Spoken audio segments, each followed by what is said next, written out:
থেকে তারা যে কস্ট ফ্রি যে টাকা পায়, আমি ব্যবসা করি, আমার যে ফান্ড এটার একটা কস্ট আছে। আমি যদি 1 কোটি টাকা ব্যবসাতে খাটাই, এই টাকাটা তো একটা কস্ট অফ ফান্ড বলে, এটা লাগে। তারা যে টাকা পায় এটা কোনো কস্ট অফ ফান্ড নাই। তারা মিডল ইস্টের বিভিন্ন কান্ট্রির থেকে এই ধর্মের প্রচারের নামে টাকা আইনে তারা এই জঙ্গিবাদটা সৃষ্টি করছে। তাদের ধারণা এরই মাধ্যমে এই সিস্টেমে তারা আরো অ্যাগ্রেসিভ ওয়েতে তারা হয়তো একদিন এই দেশের শাসনভার ক্ষমতা দখল করবে এবং তারা ইসলামিক হুকুমত কায়েম করবে, এই হলো ওদের স্বপ্ন। এখন এই যে ধর্ম, আমাদের ধর্মে কিন্তু তারা যে কাজগুলি করছে এটা কিন্তু অ্যালাউ করে না। আমি যদি আমার মতবাদ তোমাদের কাছে প্রচার করি, তোমাদের কাছে তুলে ধরি, তোমাদের বিদ্যা বুদ্ধিতে তোমরা মনে করো যে এই কাজটি সুন্দর, সত্য এবং প্রকৃতপক্ষে এটি গ্রহণ করা যায়, কেবলমাত্র তখনই তোমরা গ্রহণ করবে। আমি যদি শক্তি প্রয়োগ করে আমার মতবাদকে তোমাদের মধ্যে চাপিয়ে দিতে চাই, তোমরা কিন্তু গ্রহণ করবে না। যেটা হয়েছে, যখন সরকারের ক্ষমতা জঙ্গি সৃষ্টির জন্য ভূমিকা রাখে, সাধারণ মানুষ সেখানে অসহায় হয়ে পড়ে। সাধারণ মানুষ তখন ভূমিকা রাখতে পারে না। ওখানে মন্ত্রী, এমপি এবং পুলিশের কর্মকর্তা সকলের সমন্বয়ে যদি জঙ্গি তৎপরতা বৃদ্ধি করার জন্য এবং এই জঙ্গিরা আমাকে ক্ষমতায় বসাবে, সামনের বার ভোট কেটে দিবে, সেই আশায় করে, তখন কিন্তু আর সাধারণ মানুষ কিন্তু এর বিরুদ্ধে দাঁড়াতে পারে না। Because government machineries and the political leadership both together যদি ওদেরকে আশ্রয় প্রশ্রয় দেয়, সেক্ষেত্রে তারা খুব দ্রুত ফ্লারিশ করলো। এখন এই মুহূর্তে বাংলাদেশে যারা আমাদের মহান মুক্তিযুদ্ধের বিরোধিতা করেছিল, যারা আমার মাকে বোনকে রেপ করেছিল, আমার বাড়িতে অগ্নিসংযোগ করেছিল, আমাদের আত্মীয়স্বজনকে হত্যা করেছিল, সেই সব লোককে এখন আইনের আওতায় আনা হচ্ছে। এবং এখন এটা বাংলাদেশের আমাদের দাবি না, বাংলাদেশের আপামর জনসাধারণের দাবি হলো এই জঙ্গিদেরকে নির্মূল করতে হবে, এখনই করতে হবে, এই মুহূর্তে করতে হবে। আমি রূপম, কুমিল্লা থেকে এসেছি। আমি পড়ালেখা করি, পাশাপাশি একজন শিশু সাংবাদিক। বাংলাদেশে যেমনি রয়েছে সত্যিকারী মুক্তিযোদ্ধা, তেমনি রয়েছে সার্টিফিকেটধারী ভুয়া মুক্তিযোদ্ধা। এই ভুয়া সার্টিফিকেটধারী মুক্তিযোদ্ধাদেরকে চিহ্নিত করে শাস্তি দেওয়া দরকার। তুমি যথার্থ সঠিক বলেছ।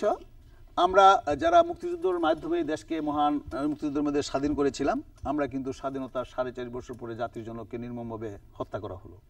তারপরে যারা দেশটি পরিচালনা করেছিল, তারা কোনো না কোনোভাবে এই মহান মুক্তিযুদ্ধের চেতনাকে, চিন্তাকে, স্বপ্নকে বুকে লালন করতো না।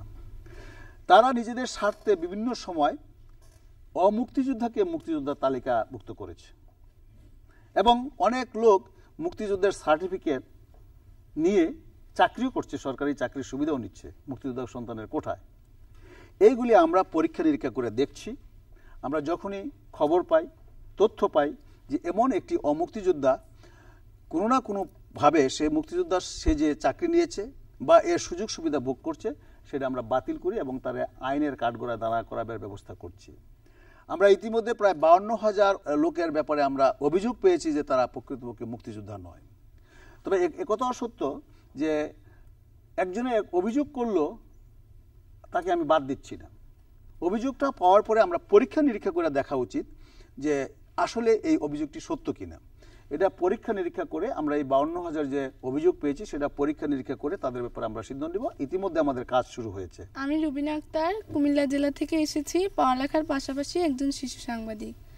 মাননীয় প্রতিমন্ত্রী, আমি আমার বন্ধু রূপমের সূত্র ধরে বলতে চাই, আমাদের দেশে যেমন ভুয়া মুক্তিযোদ্ধারা সকল সুযোগ সুবিধা ভোগ করছে, তেমনি আমরা এও জানি যে অনেক সত্যিকারের মুক্তিযোদ্ধারা এই সকল সুবিধা থেকে বঞ্চিত হচ্ছে। আমাদের দেশের এই সকল সুবিধা বঞ্চিত মুক্তিযোদ্ধাদেরকে চিহ্নিত করে তাদের ন্যায্য অধিকার প্রদানে আপনার মন্ত্রণালয় কি ব্যবস্থা নিচ্ছে? এটা অত্যন্ত গুরুত্বপূর্ণ যে আমাদের মহান মুক্তিযুদ্ধে যারা আত্মোৎসর্গ করতে গিয়ে এখনো জীবিত আছে, মুক্তিযোদ্ধার পরেও সেই সব মুক্তিযোদ্ধাদেরকে দেখাশোনার দায়িত্ব রাষ্ট্রের। একটি গল্প আছে, কোনো একটি দেশে, আমি বলি পাকিস্তানে, একজন ব্রিগেডিয়ার ছিল। সে খালি ঘুরে বেড়ায়, এই অফিস থেকে সেই অফিসে যায়, চা খায়, কফি খায়। তো অন্যান্য অফিসার একদিন কমপ্লেন করলো আইয়ুব খানের কাছে যে স্যার, আপনি এই ব্রিগেডিয়ারের কিছুই বলেন না, সে কোনো কাজও করে না, অফিসও যায় না, সে ঘুরে বেড়ায় আর খায়, আমাদের গিয়ে লেকচার দেয়, তার আমরা কাজ করতে করতে টায়ার্ড হয়ে যায়, ব্যাপারটা কি? আইয়ুব খান কইছে যে look, this brigadier once saved Kashmir, কাশ্মীরকে একদিন রক্ষা করেছে। একজন আর্মি অফিসারের সারা জীবনের একটি দায়িত্ব, আমরা ট্রেনিং দিই কিন্তু তার কোনো যুদ্ধ না হলে বিনা কাজ হইতে বাড়ি যায়, রিটায়ারমেন্টে চলে যায় না। তো সে তো তার জীবনে একটি শ্রেষ্ঠ কাম করেছে যে কাশ্মীরকে রক্ষা করেছে। এখন সে ঘুরে বেড়াইব, তোমরা যারা কাশ্মীর রক্ষা করবে তখন তোরা কাজ করবা, এই উত্তর দিল। এখন আমাদের জীবনে আমাদের যেসব মুক্তিযোদ্ধারা আত্মত্যাগের মাধ্যমে, রক্তদানের মাধ্যমে যুদ্ধ করে আমাদের এই স্বাধীনতাকে দিয়ে গেছে, এখন রাষ্ট্রের দায়িত্ব হলো সেই সব মুক্তিযোদ্ধাদেরকে দেখার। তারা যদি কষ্টে থাকে, তারা যদি দুঃখে থাকে, তারা যদি অসহায় অবস্থায় থাকে, তাদের যদি সামনে সম্ভাবনা না থাকে, সেই সব মুক্তিযোদ্ধাদেরকে একটি অবস্থায় আনা, যে লক্ষ্যে মাননীয় প্রধানমন্ত্রী শেখ হাসিনা কাজ করছেন। সবচেয়ে গুরুত্বপূর্ণ কি তোমরা শুনলে খুশি হবে, জননেত্রী শেখ হাসিনা যখন মুক্তিযোদ্ধাদের ব্যাপারে কথা বলেন, উনি কিন্তু শুধু প্রধানমন্ত্রী হিসাবেই কথা বলেন না, ওনার মনের অজান্তে উনি মনে করেন এরা সেই মুক্তিযোদ্ধা যারা আমার পিতার কথা জীবন বিলিয়ে দিয়ে যুদ্ধ করতে গিয়েছিল। এরা কত বড় মহৎ, তারা কত বড় ভক্ত আমার পিতার ছিল, যে জীবন বাজি রেখে যুদ্ধ করতে গেছিল আমার পিতার কথায়। এবং উনি যে ওই জাতির জনকের কন্যা, উনি শুধু প্রধানমন্ত্রীও না, উনি কিন্তু আমাদের জাতির পিতার কন্যা। এই যে কথাটা ওনার মধ্যে সব সময় মনে থাকা, এটা কিন্তু আমাদের জন্য অত্যন্ত গৌরবের। এবং উনি সেই কারণেই মুক্তিযোদ্ধাদের জন্য উনি কিন্তু কাজ করতে পারছে। এবং জননেত্রী শেখ হাসিনা তার প্রত্যেকটি সিদ্ধান্ত গ্রহণের ব্যাপারে সাধারণ মানুষের কথা, সাধারণ মানুষের প্রতিচ্ছবি তার চোখে মুখে ভাসে। সেই কারণেই তার পক্ষে এই বাংলাদেশের যখনই আওয়ামী লীগ ক্ষমতা আসে, তোমরা খেয়াল করে দেখবা কিছু না কিছু বাঙালি পায়। আমি হাসান সিদ্দিকী, একাদশ শ্রেণীতে পড়াশোনার পাশাপাশি চাঁদপুর জেলার একজন শিশু সাংবাদিক। ইদানিং সবার মুখে একই কথা, শেষমেশ নিজামী মুজাহিদদের মতো যুদ্ধ অপরাধীদের বিচার হবে না, কারণ তাদের পেছনে রয়েছে বৈদেশিক মদদ। এক্ষেত্রে যুদ্ধ অপরাধীদের বিচারে বৈদেশিক হস্তক্ষেপ কি কোনো প্রভাব ফেলবে? তোমাকে ধন্যবাদ। আমি মনে করি এটা কোনো প্রভাব ফেলবে। আমাদের মহান মুক্তিযুদ্ধ আমরা যখন পাকিস্তানের বিরুদ্ধে শুরু করি, তখন বিশ্বের পরাক্রমশালী আমেরিকা কি আমাদের পক্ষে ছিল? চায়না কি আমাদের পক্ষে ছিল? তারাও তো আমাদের বিপক্ষে ছিল। আমাদের অস্ত্র ছিল না, তারপরেও কি আমরা যুদ্ধে হেরেছি? আমরা যুদ্ধে জয়লাভ করেছি, স্বাধীনতা অর্জন করেছি। এই বিচারের ব্যাপারে পৃথিবীর যত বাধাই আসুক না কেন, তোমাদের আমাদের সকলের প্রিয় নেত্রী জননেত্রী শেখ হাসিনা, আমাদের নির্বাচনী ম্যানিফেস্টো কিন্তু ছিল যুদ্ধ অপরাধীদের বিচার, জাতির জনকের হত্যা। অনেকে বলতো জাতির জনকের হত্যাকাণ্ডের বিচারও আমরা করতাম না, কয় না এই কথা? বিচার হয়েছে, ফাঁসির রায় কার্যকর হয়েছে, আরও কয়েকজনের রায় বাকি রয়েছে, দৈরাই না ফাঁসিতে ঝুলানো হবে। তোমরা নিশ্চিত থাকো, তোমাদের মতো ছোট ভাই যাদের আছে, সেই দেশে যুদ্ধ অপরাধীদের বিচার নিজামীরা বেঁচে যাবে। আমার মনে হয় না আমরা চাইলেও তোমরা আমাদেরকে সেই কাজ করতে দিবে না। সুতরাং মনে করি এই দেশের মাটিতে নিজামীদের বিচার হবে, ফাঁসি কাস্টে ঝুলবে, এবং তারা যে মানবতার বিরুদ্ধে অপরাধ করেছিল তার যথার্থ জবাব পাবে। এই বিচার শুধু সিম্বলিক নয়, শুধু আমরা সারা বিশ্ববাসীর কাছে একটি বার্তা পৌঁছে দিতে চাই, একটি বাণী পৌঁছে দিতে চাই যে যত দেরি হোক অন্যায়ের বিচার বাংলাদেশে হয়। বাংলাদেশে যে আইনের শাসন প্রতিষ্ঠা হয়েছে, সেই বার্তাটুকু বিশ্বের কানাচে অনাচে কানাচে যেন প্রবেশ করে, সেই জন্য আমরা এই বিচারের ব্যবস্থা করেছি। এবং এই বিচার বাংলাদেশের মাটিতে ইনশাল্লাহ হবে। কোনো শক্তি নাই এই বিচারকে বাধাগ্রস্ত করে। হ্যাঁ, পৃথিবীর বিভিন্ন শক্তি চাইতেই পারে যে বিচারটা যেন সুষ্ঠু হয়, বিচারটা যেন ট্রান্সপারেন্ট হয়, বিচারটা যেন আন্তর্জাতিক পরিমণ্ডলে গ্রহণযোগ্য হয়।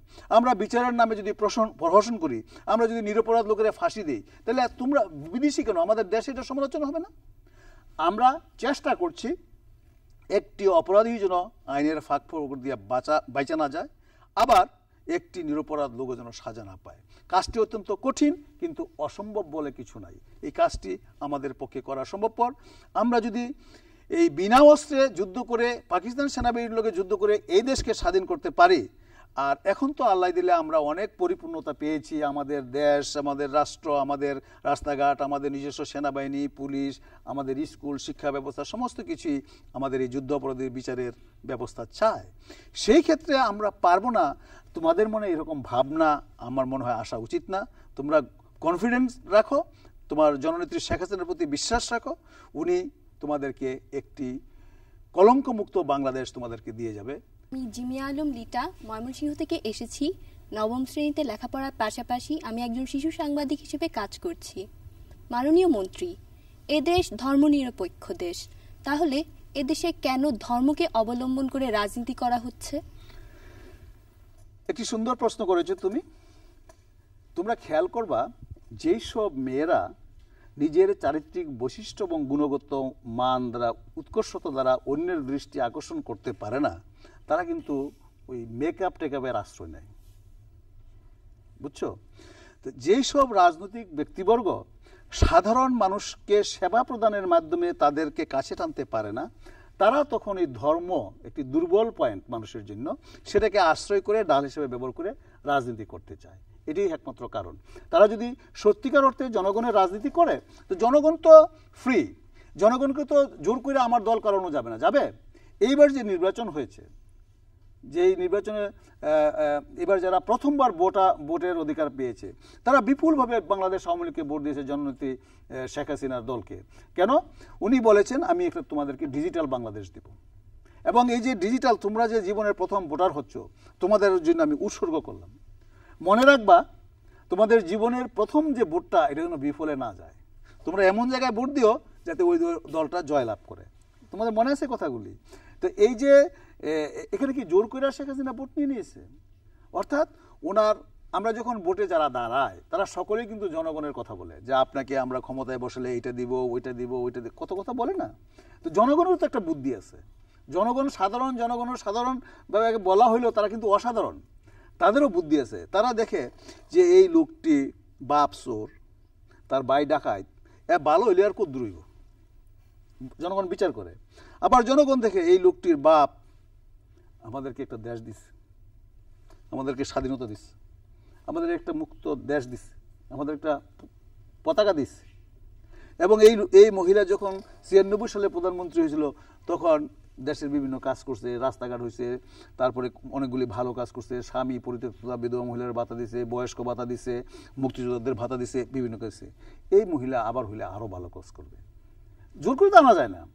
সেই কারণে যখনই কোনো রাজনৈতিক দল তাদের সেবার মান বৃদ্ধি করে, জনগণের কাজ করে, জনগণের সাথে মিলে জনগণকে কাছে টানতে পারে না, তারাই বিকল্প ব্যবস্থা গ্রহণ করে যে এই রাস্তায় শর্টকাট মেথডে আমরা তাদেরকে কাছে নিব। There is nothing else. একমাত্র সেই কারণে তারা ধর্মকে ব্যবহার করছে। এবং আমার মনে হয় আমাদের বাংলাদেশের মানুষ এখন অনেক অনেক বেশি আগের চেয়ে সচেতন। এই সব ধর্মান্ধ কথায় তারা আর প্রলুব্ধ হয় না, বরং তারা দাঁত ভাঙা জবাব দিয়েছে ২০০৮ সালের ২৯শে ডিসেম্বর নির্বাচনে, এবং তারা সমস্ত কিছু ভেঙে তারা সারখার করে আওয়ামী লীগের পতাকা তুলে আসছে। মাননীয় মন্ত্রী, আমি সজীব খন্দকার, বরিশাল জেলা থেকে এসেছি। পড়াশোনার পাশাপাশি শিশু সাংবাদিকতা করছি। ৭২ সালের স্বাধীনতা বিরোধীদের সাধারণ ক্ষমা আজকের এই মৌলবাদ ও জঙ্গিবাদ উত্থাপনের সূত্র কিনা, আপনি কি মনে করেন? না, এটা সেই কারণ না। ৭২ সালে সাধারণ ক্ষমাটা কি ছিল? ৭২ সালে কিন্তু ইন্টারন্যাশনাল ওয়ার ক্রাইম ট্রাইব্যুনালস যে অ্যাক্ট করা হয়েছিল, জাতির জনক বঙ্গবন্ধু সাধারণ ক্ষমা, সাধারণ ক্ষমা বলতে একটা সংজ্ঞা আছে।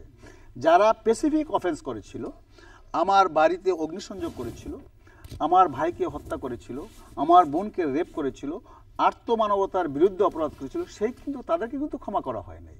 এবং তাদের যে কোর্ট করা হয়েছিল, সেই কোর্টে অনেকের বিচারও করা হয়েছিল, এবং সেই বিচারের যে হাজতে যারা ছিল, এই জিয়াউর রহমান ক্ষমতায় আইসা কিন্তু এইটা বাতিল করে। সাধারণ ক্ষমায় একটা জায়গার মধ্যে এখন একটা হরতাল হলো, হরতালের সময় পুলিশে অনেক লোকে গ্রেপ্তার করলো, করেন এরকম তোমরা দেখেছো।